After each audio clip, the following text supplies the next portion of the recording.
my dear pearls. How is everyone doing on this beautiful, beautiful Monday? We've had a very rainy weekend, but, well, not the whole weekend, only Saturday, but today the weather is really nice. The sun is amazing. I just came back from a very nice walk.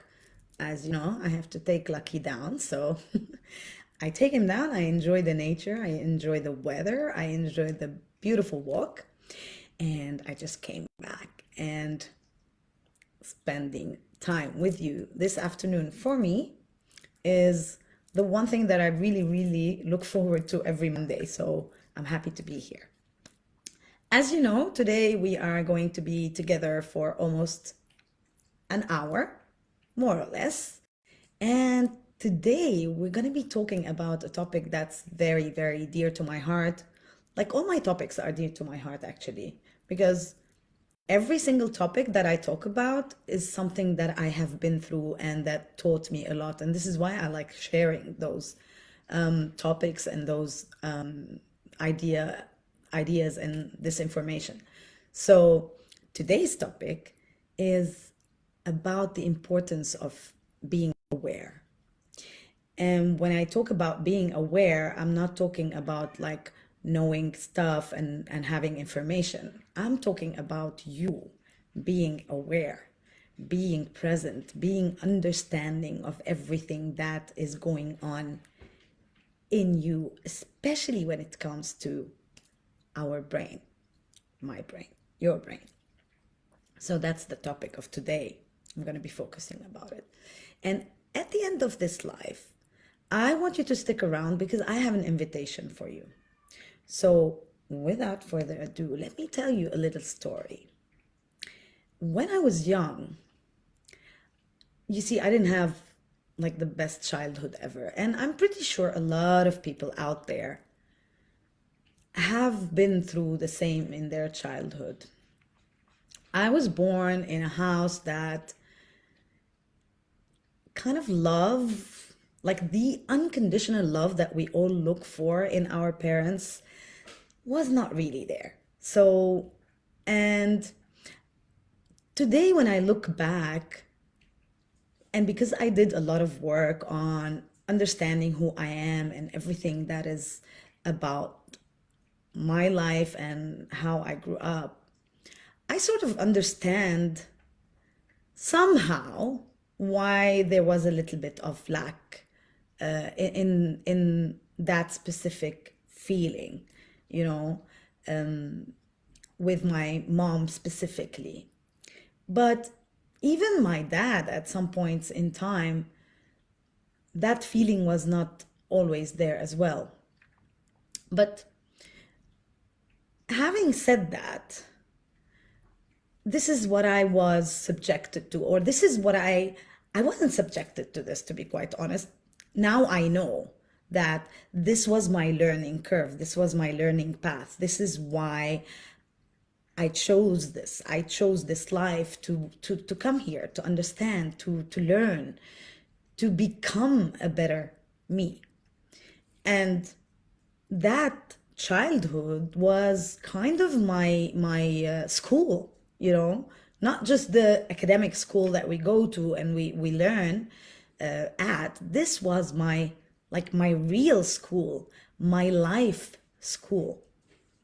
And that was the basic or the basis of everything else that followed.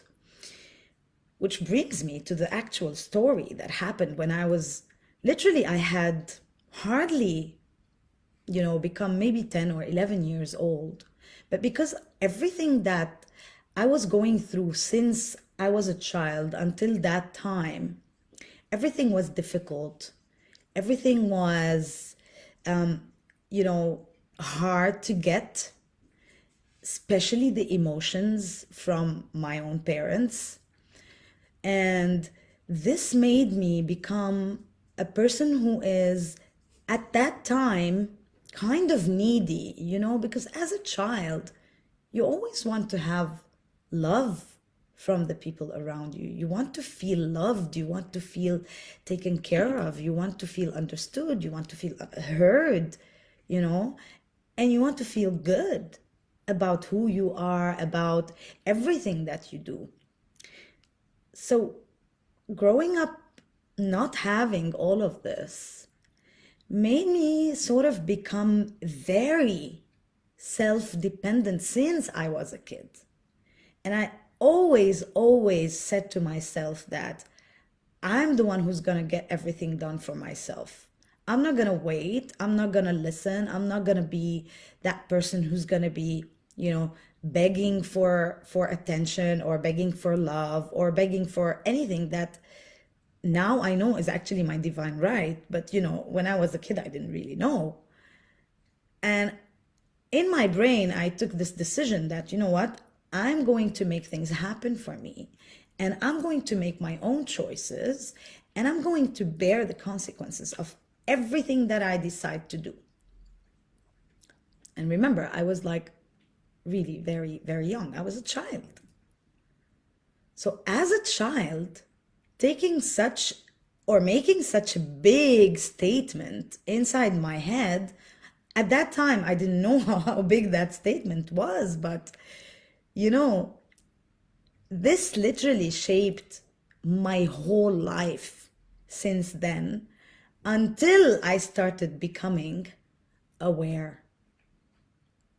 So since then, I had kind of zero clue of how much power that statement had or would have over the period of like almost a little bit more than 40 years of my life. Well, not 40 since I made that statement, So when I did that, when I made that statement that this is my decision. So the statement was like, this is my decision, and I'm going to bear the consequences of whatever my decision brings to me.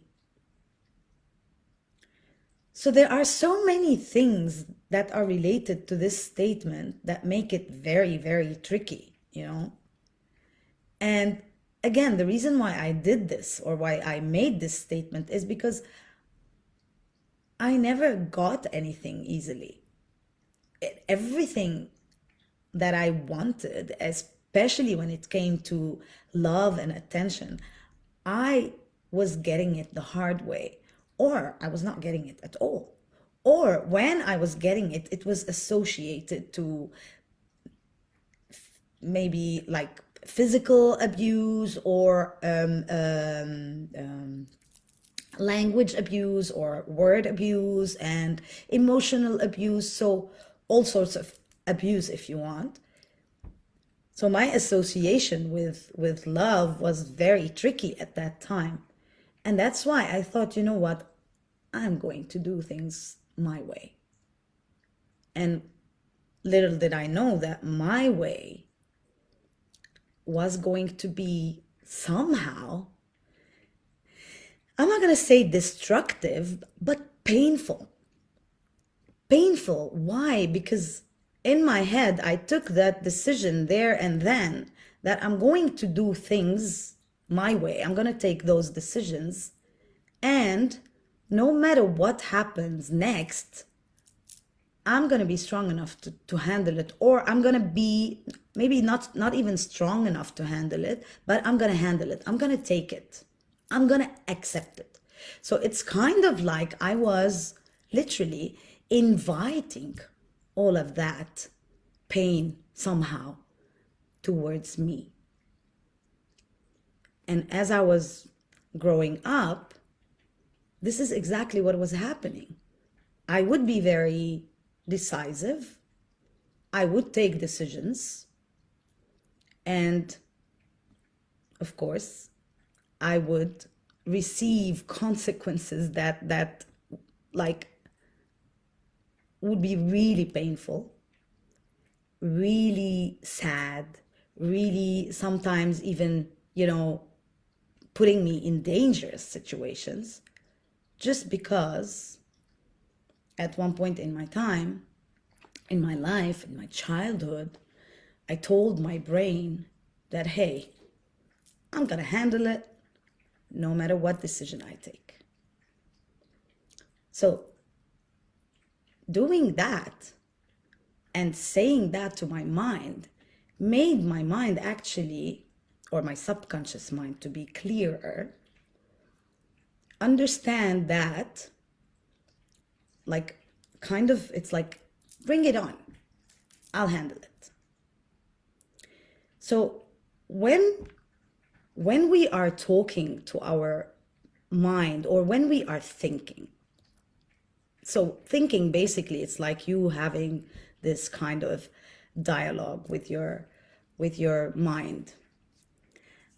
I personally think that when you are thinking, especially if you are in that state of mind, or if you are kind of having those thoughts that are somehow destructive, because obviously at that age I didn't know that these thoughts were destructive. And if you look at them just like that, from the words, they're not destructive, because all you're saying is, I'm making a decision and I'm bearing the consequences of the decision. But what I didn't know when I was 10 years old is, first of all, what do I know about making decisions at that age to make such a statement? I had zero clue what making a decision really requires or really means. But I already told my mind that I know how to make a decision, because I just told my mind, I'm going to make a decision. This is my decision, and I'm going to bear the consequences. So my mind thinks now that I actually know what I'm talking about, right? So in my subconscious mind, I'm a decision maker. How am I making the decision? Why am I making the decision? Or for what reason? And when am I making that decision is irrelative. It has zero effect or zero matter in this situation. My mind just simply understands that I am making decisions, or I can make a decision, right?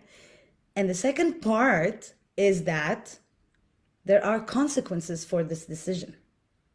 Whatever those consequences are, the mind does not really go into that digging to understand, oh, what are going to be those consequences, and if they are good to take on or not. The mind does not go into those details, and it does not really dig to understand which one am I going to take and which one am I going to refuse. I just literally told my mind that you're going to be taking everything that comes your way. So my mind would simply take everything that comes its way. And it's actually, this is what my mind would be looking for. Not just it will take it, it will be looking for those results and for those circumstances, just to take them on, because this is the order that I gave my mind when I was 10 years old. And at that time, obviously, zero clue of what making a decision really requires. Zero clue, obviously, about what circumstances can be from any decision that I take. But the order is already there. It's like you're kind of like, you place an order and you ask for the order to come, like maybe in, I don't know, 10, 20 years, and then you forget about it, right? But that order is being placed, and it's running until like maybe 10, 20 years later, it would arrive. And when it arrives, you go like, what exactly happened there? Or what did I do? Why is this happening?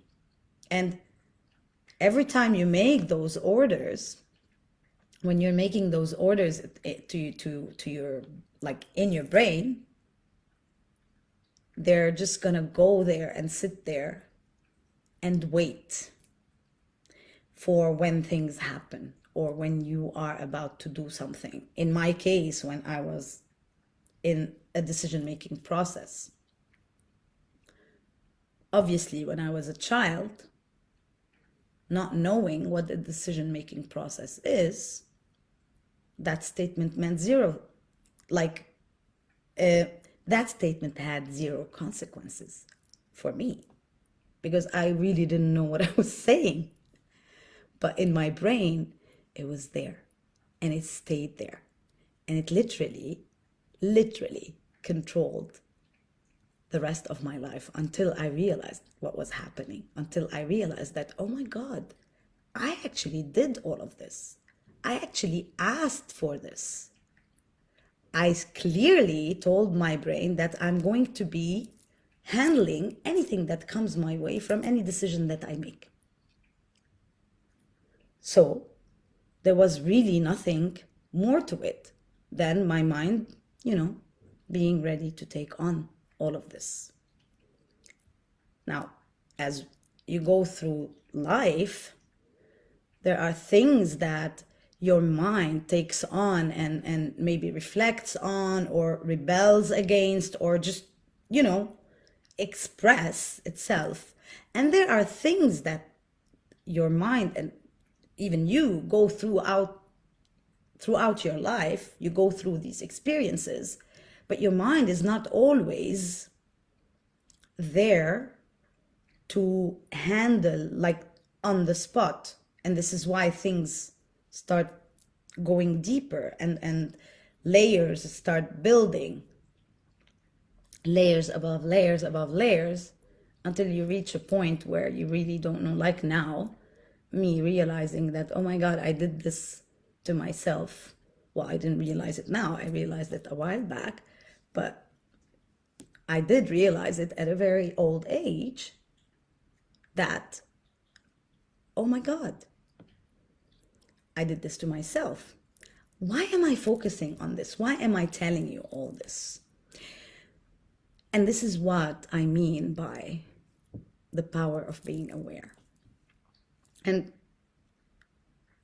if I was aware when I was a kid that this statement was going to be sort of a reason why I had so many wrong decisions and bad circumstances come to me in my life, if I had known then, if I was aware, if I was only aware then, I would have probably changed.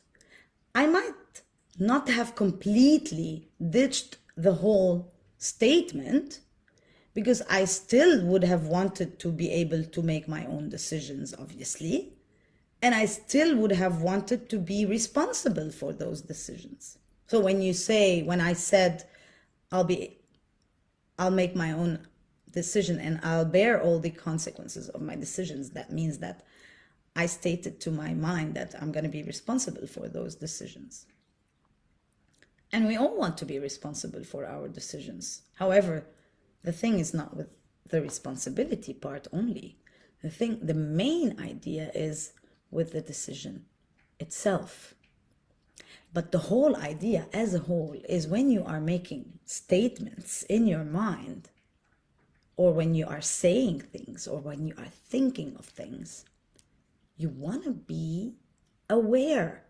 You want to know exactly what it is that you are saying, what it is that you are actually telling your subconscious mind. Because your subconscious mind is always listening. Your brain is always listening. And your brain is not really picky as to what it listens to, but there are things that the brain cannot really comprehend. So if I tell myself in my thoughts, if I say, I don't want to be miserable, you know what my brain is going to hear? Be miserable. This is what my brain is going to hear. And every time I say this, it's like I'm literally telling my brain this over and over and over and over again, to be miserable. Just because I'm saying I don't want to be miserable. So when we're talking to our brain, we have to understand that there's a specific language to be used. There's a specific way of approaching our thoughts. There should be a specific way of approaching our thoughts. And we want to be aware of how we are stating our thoughts. And that's not just with the words. You know, when you're having that monologue, I like, because it's like you're talking to yourself when you're talking to your brain. It's not a separate entity. It's you. This is who you are. And again, like I always say, you're the one who's in charge. You are the one who is dictating all of this to your subconscious mind and to your consciousness, to your like aware mind. So if you keep on stating or communicating in that way, your brain will be taking those words as its how do you call it, as its path or its orders, basically. So going back to I don't want to be miserable, and my brain is getting be miserable all the time, guess what? I'm gonna be miserable. You know, I'm gonna be miserable. And I always say this every time I do a training like this. I always ask you to try to experience the things that I'm talking about. So do it. Think about it and you do it. Try not to go to the, you know, very negative things. On the contrary, say, let's say, well, if you want to try the I don't want to, it's going to have to be something negative so that you can figure out the how your brain is working. Well, not necessarily. Maybe you want to try and say, I don't want to be happy. And your brain will understand, be happy. But no one will consciously think to say, I don't want to be happy, because you want to be happy, right? So usually what we say is, I don't want to be miserable, or I don't want to be sad, or I don't want to go through heartache, or I don't want to go through a bad relationship. But the more you state those I don't want to, those negatives, your brain will just simply hear the part that is the affirmation part. The part that is not the affirmation. So if you're saying, I don't want to be sad is what is going to go through that layer coming from your consciousness to your subconscious mind. And this is where it's going to be. And your subconscious mind is going to feed on that. And all you will see are situations that, not you will see, this is what you will attract, basically. Those situations that will make you feel sad. Just because, without really realizing it, this is the order that you gave to your brain. Be sad. So, because it takes a lot of practice for us to think like, okay, instead of I don't want to be, and state a positive attribute, it's going to be very difficult. Like, I don't want to be wealthy. Of course I want to be wealthy. Or I don't want to be healthy. Of course I want to be healthy. Like, it will not logically or easily come to me to say all the time, I don't want to be healthy. So that my brain takes the be healthy part. But instead of thinking of the I don't want to, right? Why don't we just simply think of the I want to? I want to be happy. Or not even that. Because wanting is always something that is coming from lack. It's like you are also, when you are saying something like, I want to be happy, It's like, this is lacking in my life. You're literally telling your brain that this is lacking in your life, and your brain will keep it lacking. Why? So that you are always in that situation where you think that you want to be happy. You know? It's like saying I'm sorry all the time. Saying I'm sorry all the time is like inviting sorrow so that you can say I'm sorry. I would suggest, say, forgive me, which can be said for anything that doesn't necessarily mean sorrow, right? But if we keep on saying sorry, sorry, sorry, like, we're going to have situations, more and more situations, that are going to bring us sorrow. At least that's what I think. Because, and I even tried it when I changed a simple word, it made a huge difference. So instead of saying I want to, or even I don't want to, or I want to, how about I say I have, or I am, and be present, and use your present. This is kind of a combination of so many things that I'm telling you about here, because being present is also a very, very important notion of being aware, because you cannot be aware if you're not present, right? So awareness and being present are sort of they go together.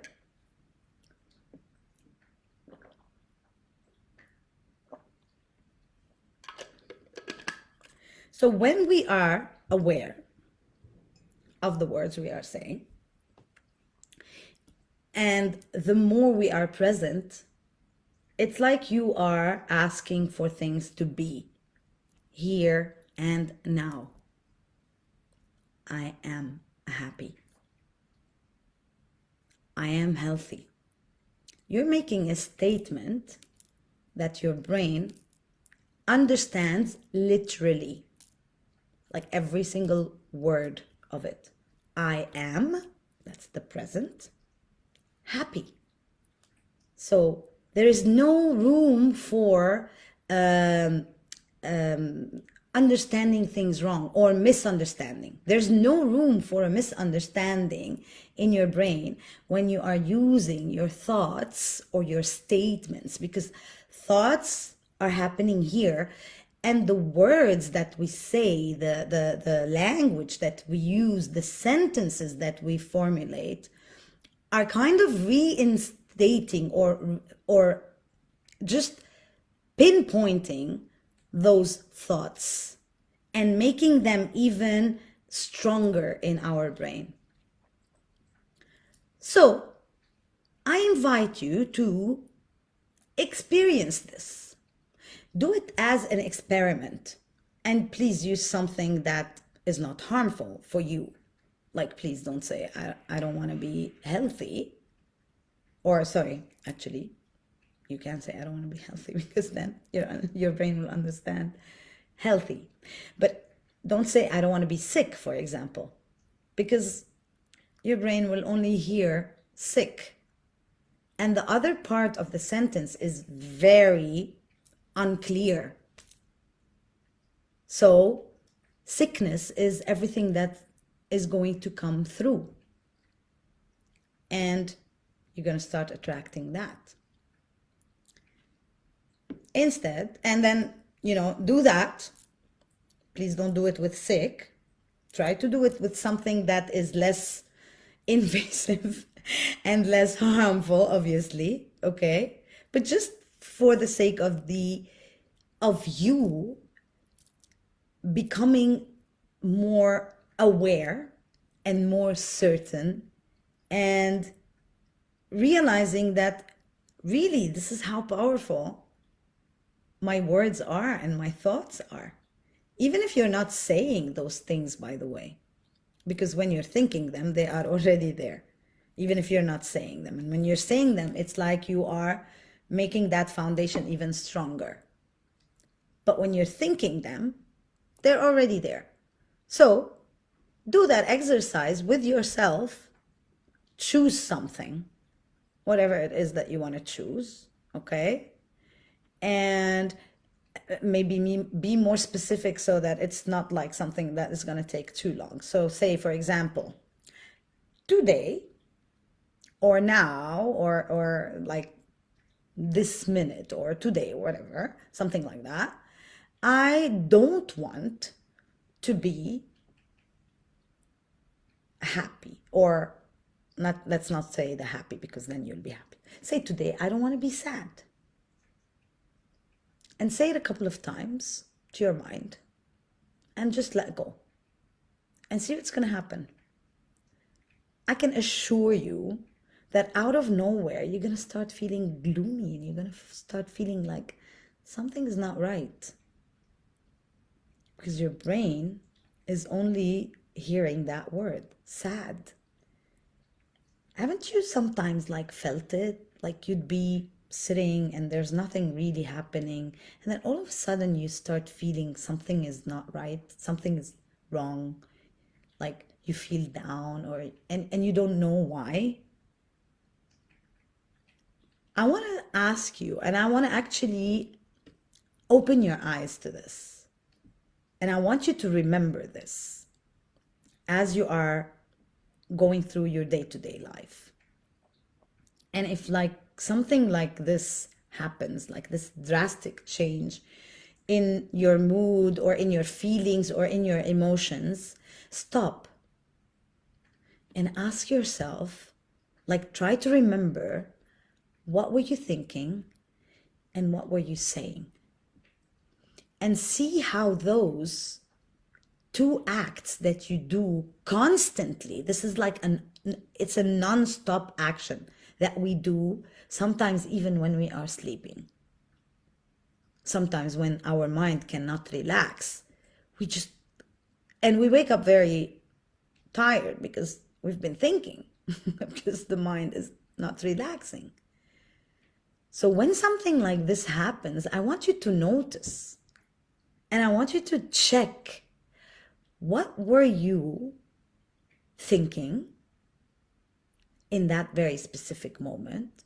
And what were you saying to yourself, to your mind? And you will see that a lot of times you were having a negative conversation with your own brain, in your own mind, with your own thoughts and with your own words. And that conversation started kind of manifesting in your life because you were literally asking for it. So try that as an example for you to see like how this works really. And from there, what I want you to try and do as well is use the opposite process. So let's say if you are doing, and this, guys, this is, by the way, not a challenge. It's a way for you to start being more of an observer to what you go through and to what you put yourself through. Because these thoughts and these words, they're not implemented in you by someone else. You're the one thinking them and you're the one saying them, right? So this will be the best way for you to start becoming the person who is self-controlling and self kind of I don't want to say what's the word I'm looking for? You're the self-protector and you're the self-aware person. So you know what you are thinking and you are observing, the self-observer. Voila, this is the word I was looking for. So what I want you, or what I would recommend that you do, I don't want you to do anything because I'm in no position to want anything from you, right? Because you are a free spirit and this is your choice. So maybe I would suggest that you take that choice for yourself and be that observer, be that person who will look into every thought that you have, every word that you say, and see how those words, how those thoughts change your life, like the manifestation of your life or the being of your life, how it changes when those thoughts change as well. Now, when I say this, it's very tricky and it's very important that because we have been conditioned for so long and we have been through so much of, condition and of layers and layers and layers of information and action and processes that are in our subconscious mind, it might take a long time for us to be able to make that or notice that change. Because obviously, if I say today, I want to be happy, or I am happy, right? I am happy. I can say I am happy forever, but my brain might be still in my subconscious mind thinking, I'm not happy or I am sad, because of how much I have put in that brain of mine of those negative thoughts. So it's kind of like when you want to change something, change doesn't happen overnight. It's as simple as that. It could when we are really, really aware. And this is why awareness is very important. Because when you are aware, you are already crossing that line where you have kind of removed all those layers and you are now ready for the move or for that change to happen, because now you are aware and you know exactly what to say, how to say it, and when to say it, for your brain to decide what to think, how to think, and why to think that way. And thoughts and words, it's like they become a chain reaction. Because when you think and you want to express yourself, you formulate your thoughts, right? And when you formulate your thoughts, when you're saying them out loud, they're kind of going back to your brain.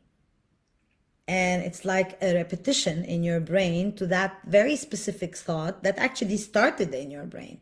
But now it becomes like a wheel, and it's in a non-stop movement. I tell you what, let's do the exercise using I am hungry, even if you're not. So if you say I'm hungry, even if you're not hungry, you will notice that after a while, if you say it several times, you will notice after a while, and that while is not very long in this case because this is very physical, you will notice that you actually become hungry because you've been telling your brain that you are hungry, obviously is the word. Then your brain starts giving orders to your body to feel that it needs that energy that we get from food. And then you start becoming really hungry. Even though when you start the experiment, you're not really hungry. The same thing happens like every time you have a situation where you are put in, like you're put in a situation where there's a normal emotion, not normal emotion, because how am I going to say this? Let's say I have a situation where I might be scared, right? I might be. I'm not saying I am. I'm saying there's a situation where I might be scared, or where people normally are scared.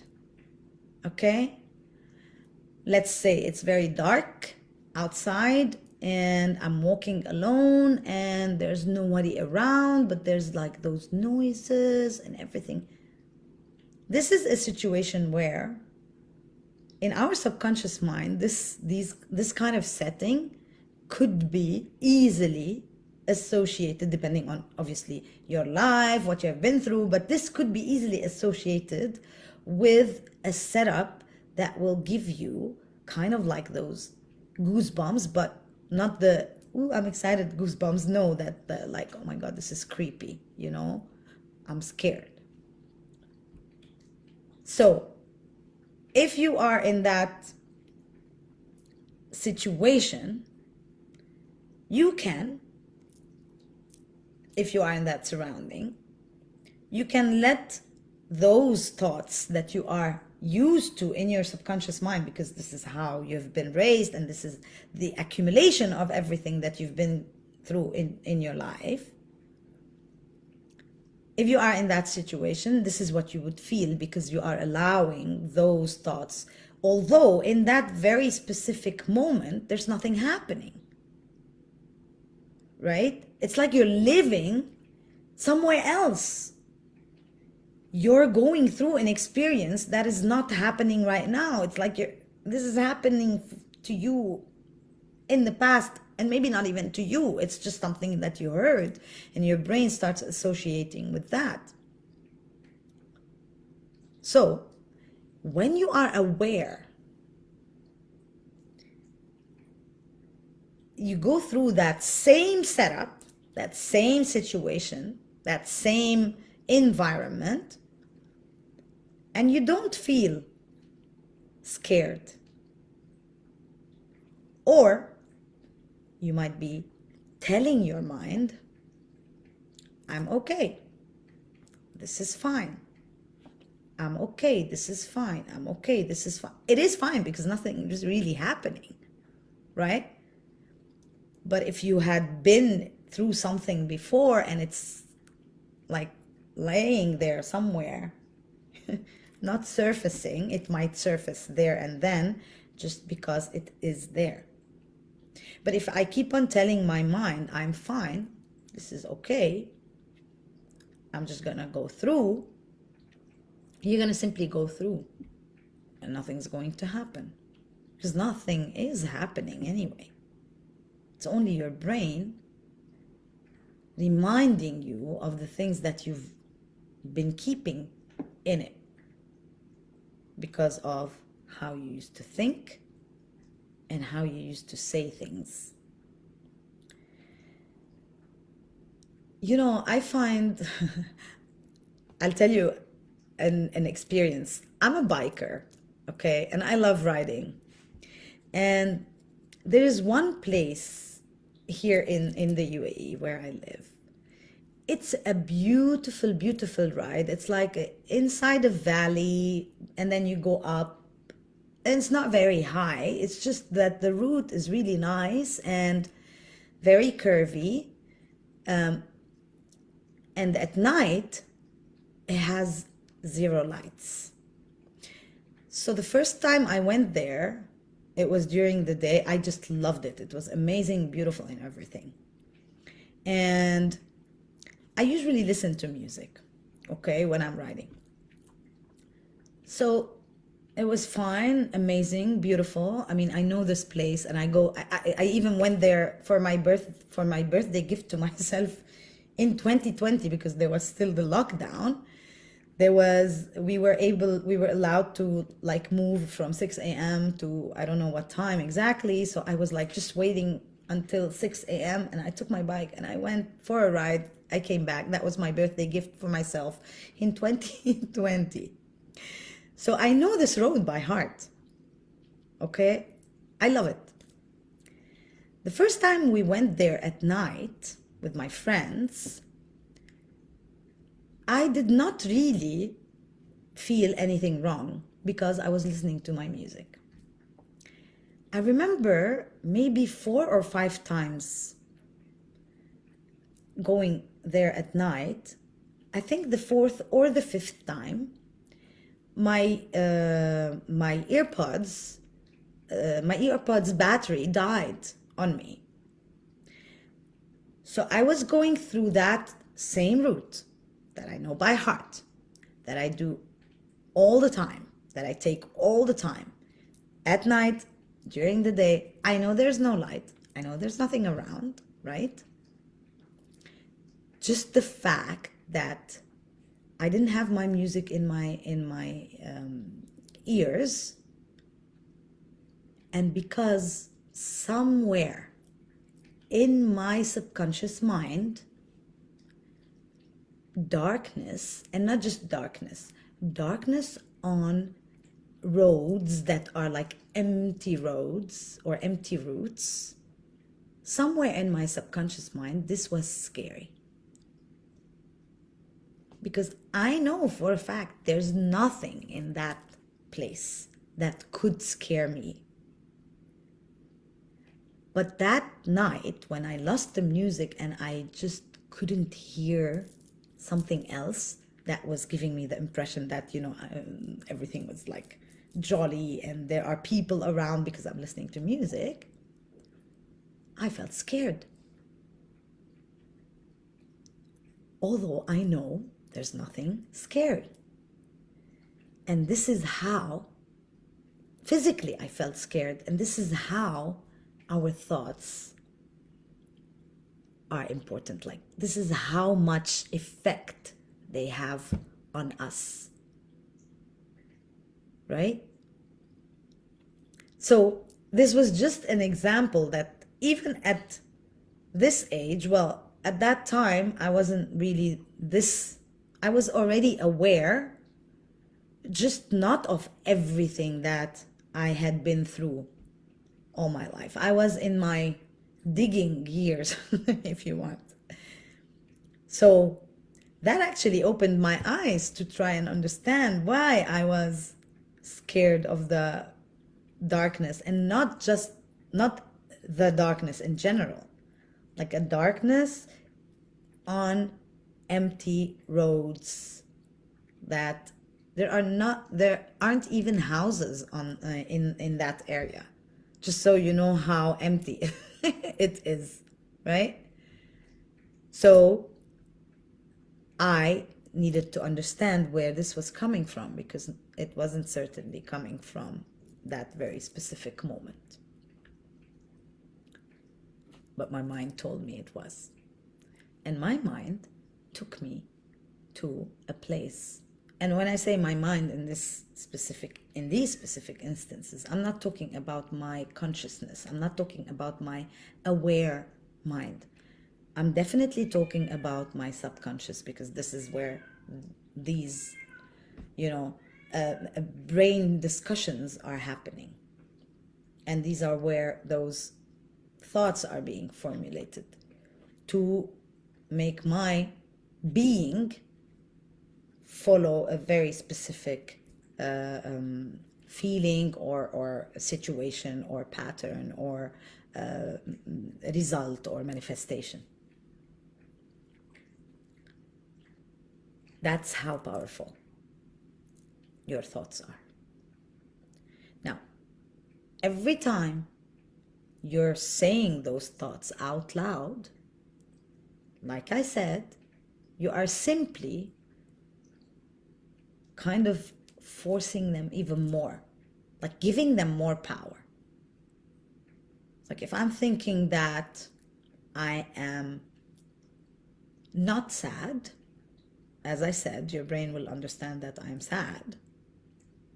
And the more I state it, like, that's why most of the time now, when I talk, even when I'm giving examples, I say cancel that, because my brain will understand that this needs to be canceled.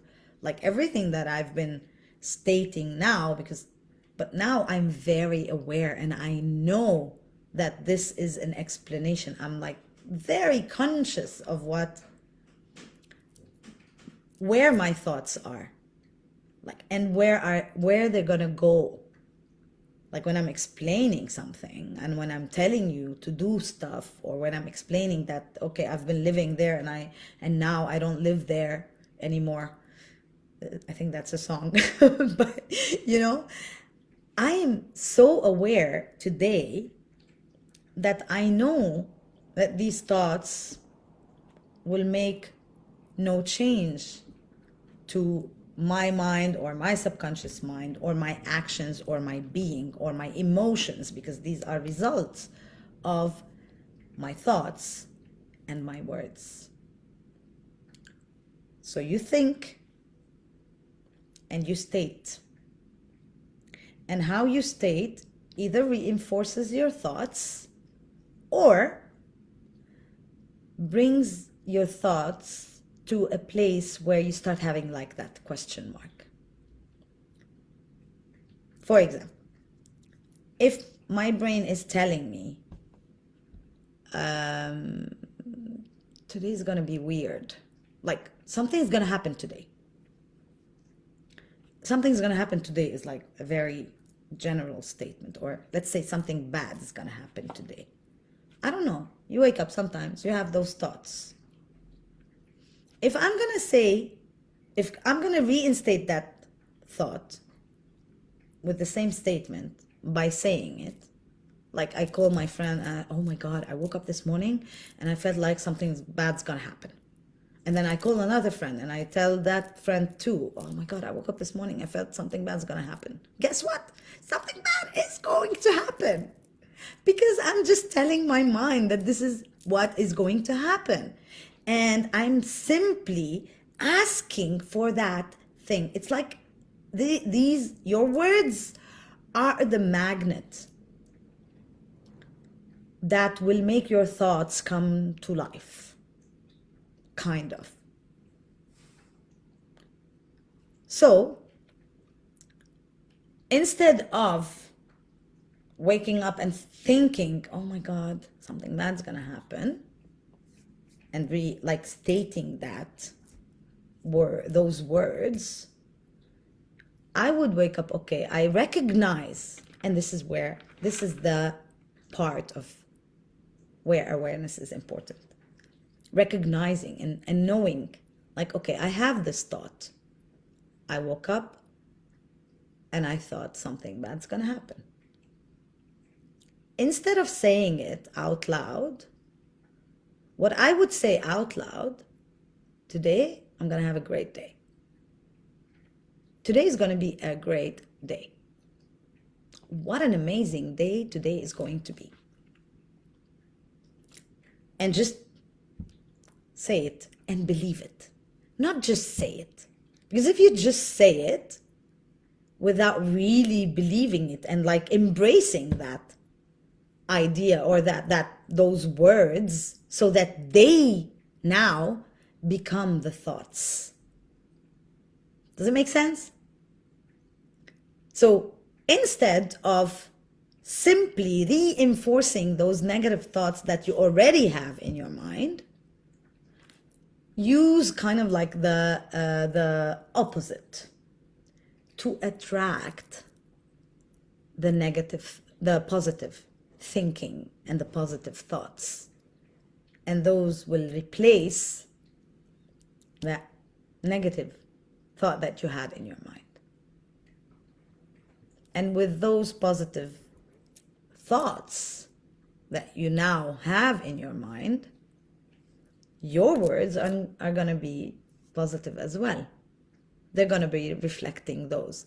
But again, this is when you are aware. And being aware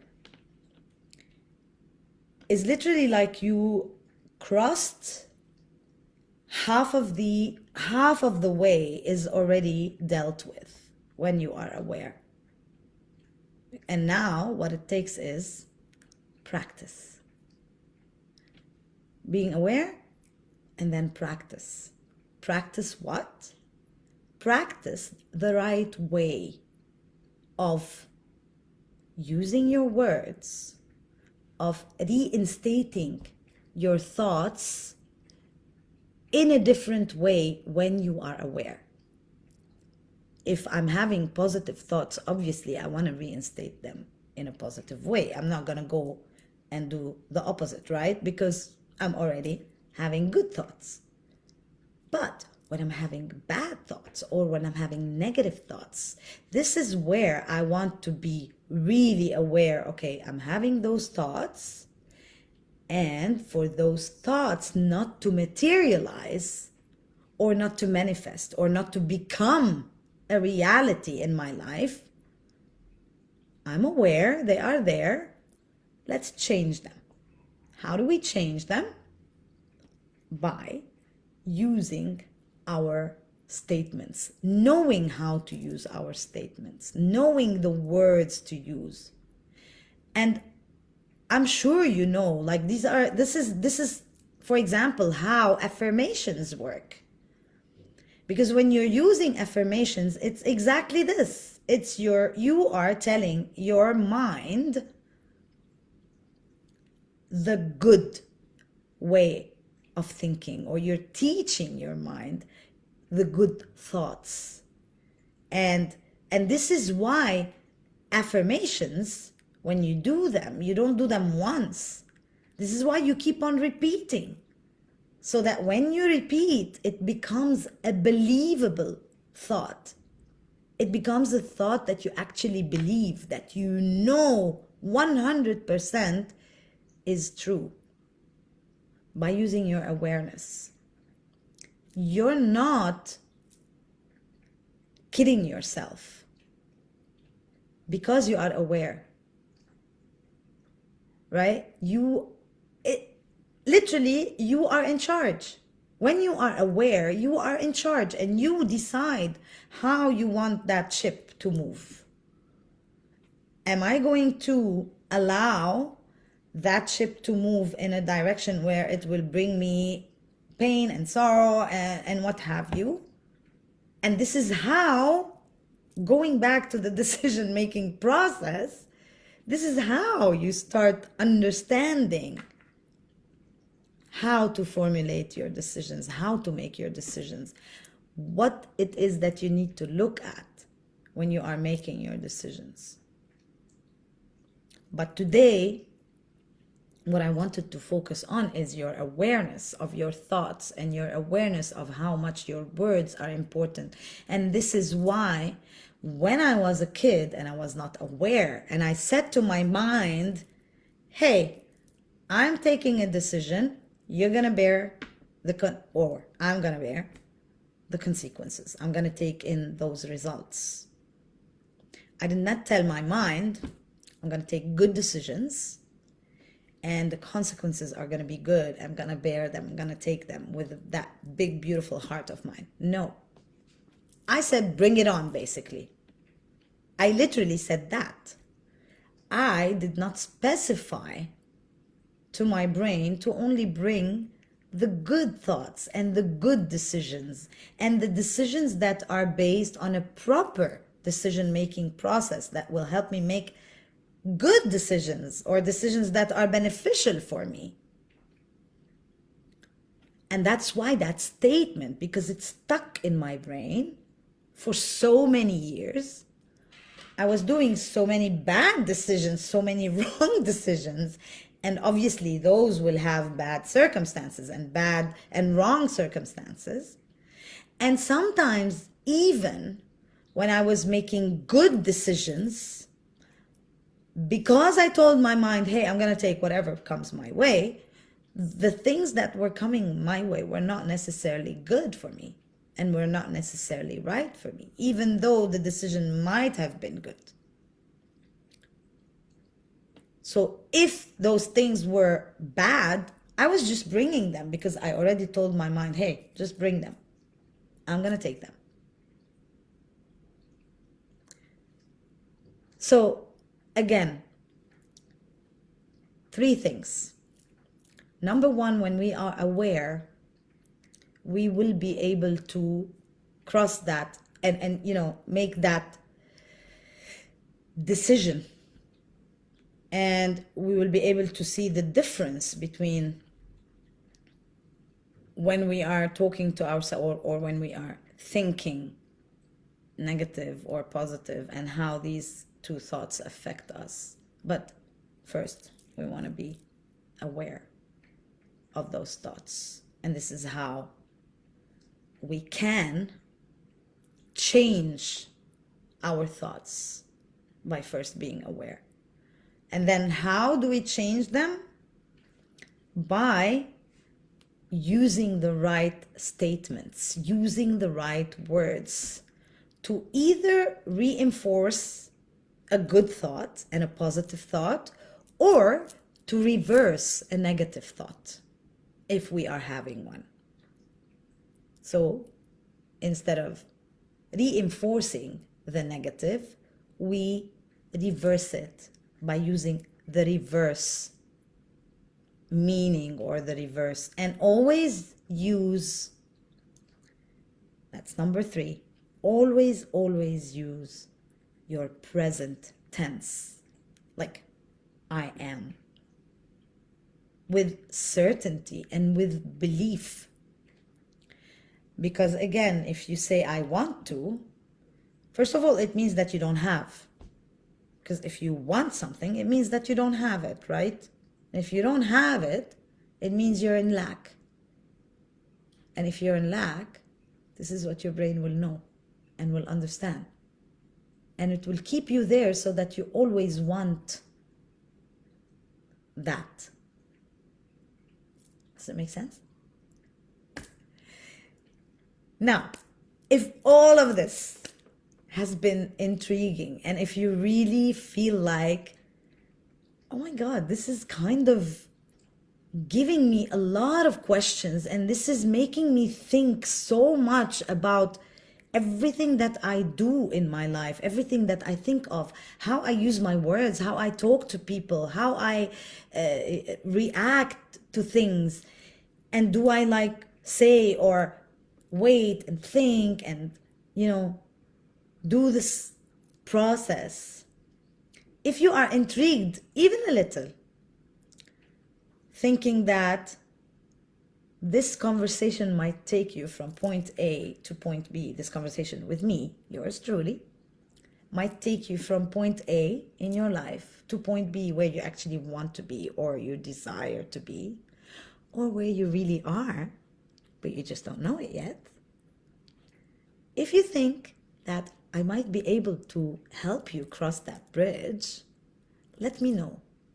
Let me know in the comments below by writing, wait for it, I remember I wrote it somewhere. Where did I write? Control. Just write control in the comments, so to let me know that you are ready and you do want to take control of your thoughts, how you state your thoughts, how you talk to your brain, how you talk to your subconscious mind, how you reinstate and re-emphasize on the right things, and how you not contradict, but how you transform anything negative into like a constructive and positive statement, and hence a thought, because it's a circle, remember. So if you feel like in any way I can help you, write control in the comments, and I'll make sure I will reach out to you, and we'll have a discussion, and I'll see where you're going with this, what's happening. You can tell me more about where you think this or I can help, and I will ask you also where you are, so that I see where you are, because I am telling you where I have been. Maybe you've already crossed that path, or maybe you're just still at the beginning, and instead of having to go through the whole thing like I did, like I had, and going through like all the ups and downs, maybe I would make that road a little bit shorter and a little bit more pleasant, instead of having to go through those sorrowful times to figure things out. So if you think I can help in any way, please, again, write control under in the comments, and I will reach out to you. We can have a call. We can schedule a free call. We'll talk about everything. And if I find that I can help you, and if together we find that there's a way for us, for me to help you, obviously, and for us to work together, I will tell you how working with me looks like. So if that's in any way intriguing, remember, write control under in the comments under the video, and I'll reach out to you. And by that, I will have to say ciao ciao, because it's been more than an hour. But you know, I like talking about these subjects. I kind of feel like I don't want to leave, but I have to. I know you're busy. I'm also busy, but I'll see you again next Monday. And with that, I'm going to say ciao ciao. See you guys.